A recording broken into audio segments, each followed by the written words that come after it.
Hello everyone, my name is Mallory Morell and today I will be presenting Andrew Jackson. Andrew Jackson was the 7th President of the United States.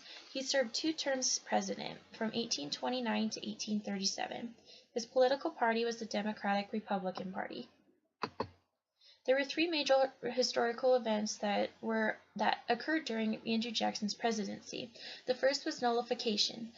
Andrew Jackson supported the tariff of 1828. He was just using it as a way to gain support from the North and West for his presidential campaign, thinking that it would never pass in the first place because the tariffs were so outrageously high.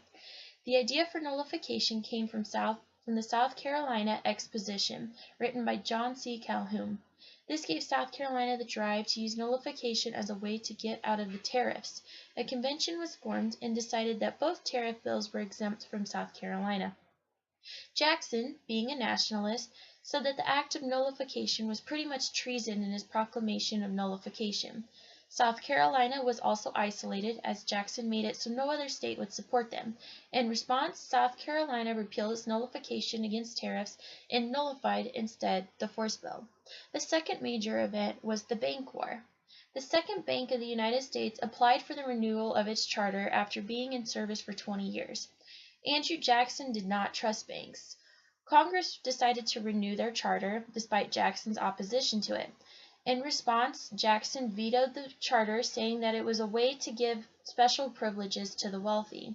After being re-elected in 1832, Jackson ordered that all federal funds be withdrawn and put into state banks. This resulted in the bank going under when its charter was up 4 years later. This gave a rise to state and local banks that had little federal government control over them and bad credit. Counterfeiting became common, and ultimately the national currency was ruined until the Civil War began. The third major event was the Indian removal. Indian removal was a large issue during Jackson's presidency due to westward expansion. The major events that occurred with Native Americans at the time was the Indian Removal Act of 1830 and the Trail of Tears. The Indian Removal Act of 1830 stated that the federal government was allowed to trade land west of the Mississippi River for land on the east side, which also allowed them to move Native Americans wherever they pleased.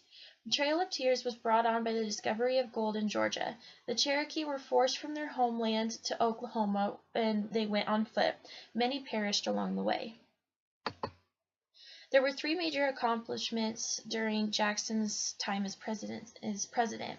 Jackson accomplished the promotion of the common man, which was important at the time when the country was quickly growing and relied on the common man for many things to support the country.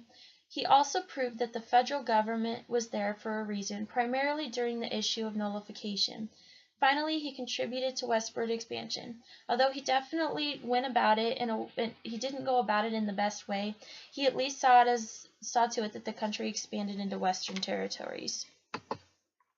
His major weakness was the destruction of the Second Bank of the United States. It created a domino effect that went on to affect the country for some time after the bank closed its doors, such as the counterfeiting issue, and also it brought on the Panic of 1837. I chose 2 main roles for Andrew Jackson, and I chose the Chief of Legislature and the Chief of Party. I chose Chief of Legislature because we see throughout his presidency that he influenced the entire federal government greatly by vetoing bills and urging Congress to pass bills he thought were best. I selected the Chief of Party because he was the first campaigner during the election of 1828 and did not rely on the old-fashioned ways like John Quincy Adams. He also played a big role in the Democratic-Republican Party.